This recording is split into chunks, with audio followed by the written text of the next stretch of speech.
근데 성경은 우리에게 너희 나이 많은 그 부모를 가볍게 여기지 말아라. 중요하게 여겨라. 그 말에 귀를 기울여라. 이렇게 말씀하고 있다. 또 성경은 이렇게 말합니다. 나이든 노부모에 대해서 핍박과 박해를 하면 안 된다. 그래서 성경은 그런 것에 대해서 아주 강력하게 얘기하는데, 첫 번째 출애굽기 21장 15절에 보면 자기 아버지나 어머니를 치는 자, 구타하는 자는 반드시 죽여라. 죽이라는 거예요. 그냥. 요즘 자식이 부모를 죽이는 게 너무 많아요. 그쵸? 왜 죽였냐 그랬더니 용돈 안 줘서 죽였대.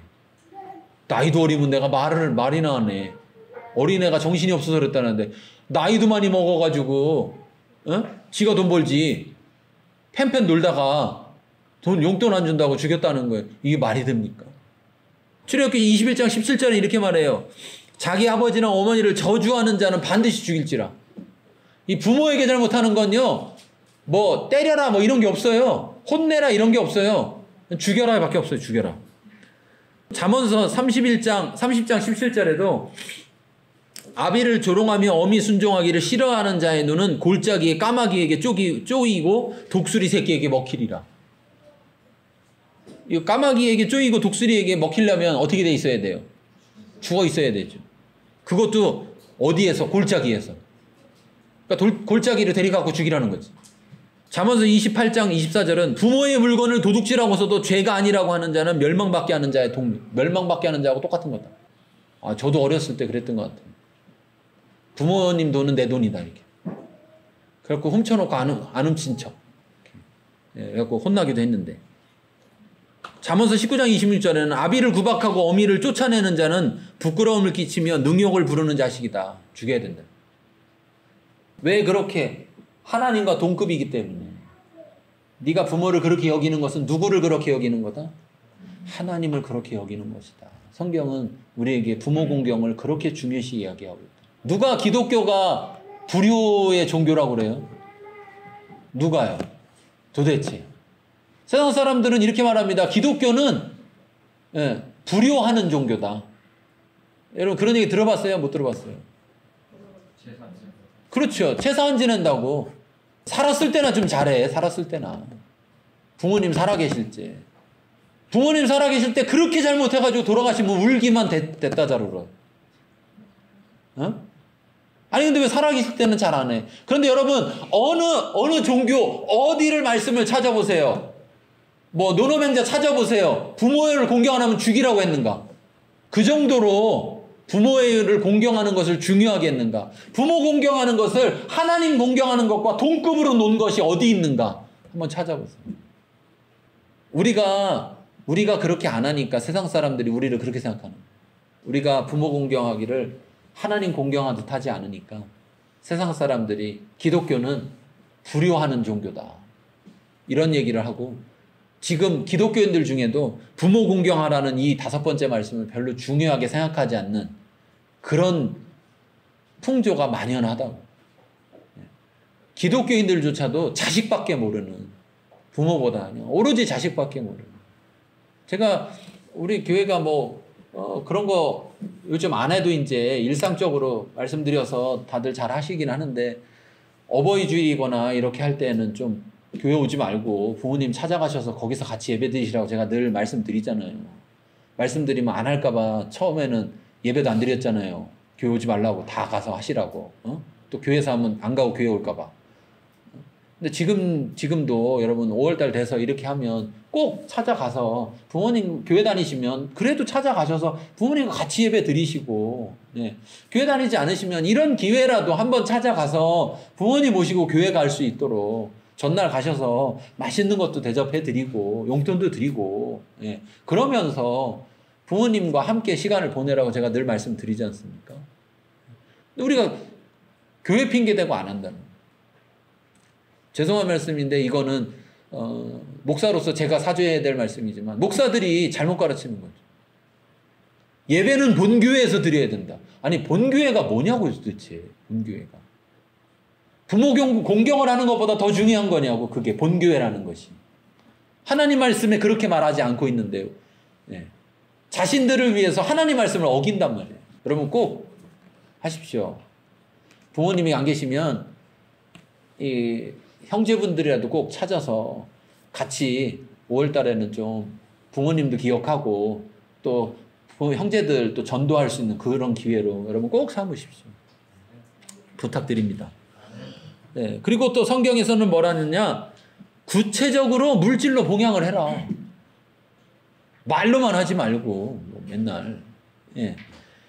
룻기에 보면은요, 룻기 1장 16절 17절에 보면 룻이 이르되 내게 어머니를 떠나며 어머니를 따르지 말고 돌아가라 강권하지 마옵소서. 어머니께서 가시는 곳에 나도 가고 어머니께서 머무시는 곳에서 나도 머물겠나이다. 어머니 백성이 나의 백성이 되고 어머니 하나님이 나의 하나님이 되시리니 어머니께서 죽으시는 곳에서 나도 죽어 거기 묻힐 것이라. 만일 내가 죽는 일 외에 어머니를 떠나면 여호와께서 내게 벌을 내리시고 더 내시기를 원하는지라. 이렇게 말씀하면서 첫 룻은 떠나지 않아요. 다른 며느리는 갔잖아요. 그렇죠? 근데 룻은 안 떠나. 그러면서 돌아와서 이제 거기서 뭐 하러 가요? 밭에. 이삭을 주스러 가요. 그렇죠? 왜? 그거에서 뭐 하려고? 자기 먹고 살으려는 게 아니라 어머니를 모시려고. 어머니를 모시려고. 그래서 요즘 그런 운동 많이 해요. 어떤 운동 많이 하면 11조 운동, 11조. 11조 운동이 뭐냐면 하나님과 부모가 동급이니까 하나님께 11조 드리는 것처럼 부모에게도 11조 드려라. 네. 그래서 10의 1조는 하나님께, 10의 1조는 부모께 드려라. 여러분 10의 1조는 못 드리더라도 꼭 부모를 물질로 공양하시기 바랍니다. 네. 특히 우리나라는요, 부모들이 자식에게 모든 걸 쏟아 부어가지고 요즘 특히 걱정하는 게 뭐냐면 노년에 거지되는 노년들이 많아서 자살하는 분들이 많다. 우리 젊은이들, 우리 청년들, 젊은이들, 집은 니들이 알아서 하세요. 부모 살 집도 없는데 뭘 결혼하면서 집을 달라고 그래. 부모들도 집 받고 결혼 안 했는데 그냥 조만한 데서 살아. 조만한 데서 거기서 시작하면 되지. 왜 부모의 노년을 다 망쳐버려? 빨리빨리 일을 해. 뭐 공부만 계속하지 말고. 어? 아니, 일을 하려고 공부하는 건 괜찮은데 일할 게 없어서 공부를 해. 자꾸 요즘 보면 취직도 못하는데 대학원이나 가지. 네 돈으로 가세요. 네 돈으로. 학자금 대출 잘 되는데 왜 학자금 대출을 부모더러 갚으라고 그래. 지가 갚으면 되지. 부모들이 그걸 다 챙겨주느라고 정말 부모의 노년은 그렇지 않아도 100살까지 산다는데 걱정이 근심이 큰일이에요. 그쵸? 예, 나중에는 부모도 할 일이 없는데 다 자식한테 쏟아부어져가지고 그러면 자식이 반드시 뭐 해야 돼요? 부모를 봉양해야죠. 물질로 봉양해야죠. 그건 거래의 문제가 아니고 하나님이 우리에게 말씀하시는 거거든요. 그게 부모를 공경하는 거예요.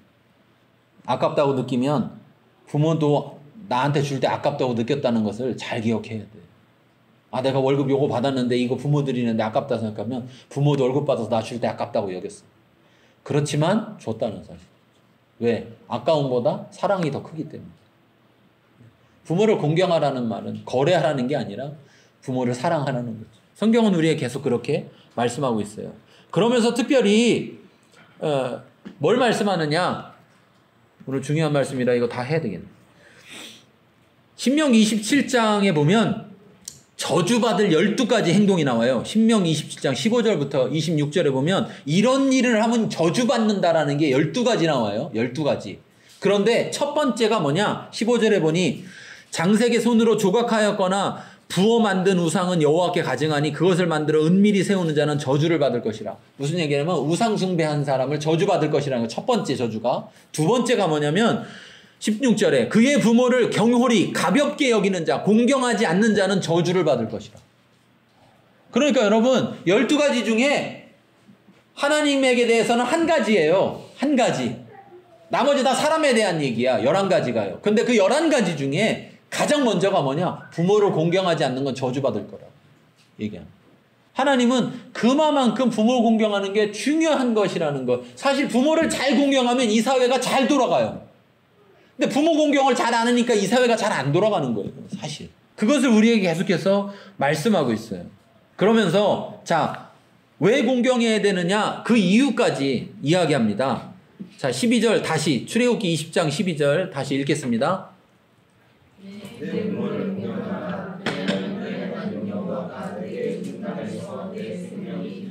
자, 여기 이렇게 말하는 겁니다. 내 하나님 여호와가 너에게 준 땅, 그 너에게 준 땅, 그 다음에 너에게 준 생명, 그것과 부모를 공경하는 것과 연결시켜 놨죠. 그쵸? 그러면 이게 무슨 말입니까? 너에게 준 땅도 너에게 준 생명도 누구로부터 말미암은 것이다? 부모로부터. 아까 제가 말씀드렸죠. 아담과 하와는 하나님이 만들었지만 그 다음에 모든 인간들은 누가 만들었어요? 부모가 만들었어요. 이 남자끼리 하고 여자끼리 결혼하려고 하는 인간들, 응? 부모가 아니잖아요. 그건 모모 부부예요? 뭐예요 도대체 그건? 응? 그건 생명도 줄 수가 없고 아무것도 줄 수가 없는 거잖아요. 여기 여러분 이렇게 얘기합니다. 부모를 공경하라 할 때 어떤 조건도 없어요.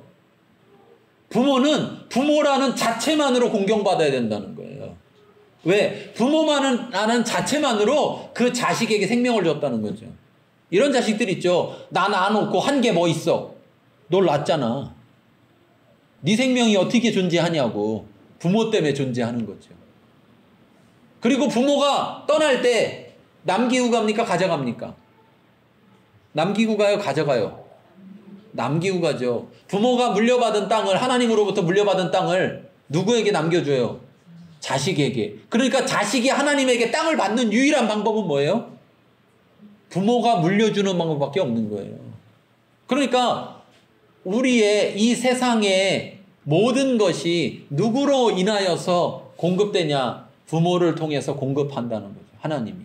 그러므로 그 부모를 공경하라 라고 말씀하고 있는 거예요.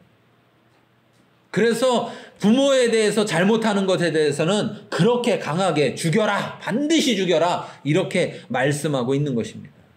우리가 기억해야 됩니다. 우리의 진정한 부모는 하나님이에요. 그런데 우리는 그걸 기억하기 위해서, 그걸 우리에게 기억하게 하기 위해서 우리에게 부모를 주셨다는 거예요. 그리고 하나님이 우리에게 생명을 주셨는데 그 생명을 누구를 통해서 주셨느냐? 부모를 통해서 주셨다는 사실이에요. 그래서 부모가 어떤 조건 때문에 공경받아야 되는 대상이 아니라 부모라는 조건 때문에 공경받아야 되는 대상이라고 성경은 말하고 있는 거예요. 그리고 그 부모를 공경할 때는 반드시 하나님께 하듯이 공경하라고 말씀하고 있는 거예요. 여러분 우리 기억하십시오. 하나님 우리에게 부모를 공경하라. 그러면 내게 준 땅에서 내 생명이 길 것이다. 이렇게 말씀하고 있어요. 우리 오늘 말씀을 생각하면서 자기 자신을 돌아보면서 우리 고백하고 회개하고 또 결심하고 결단하며 기도하겠습니다.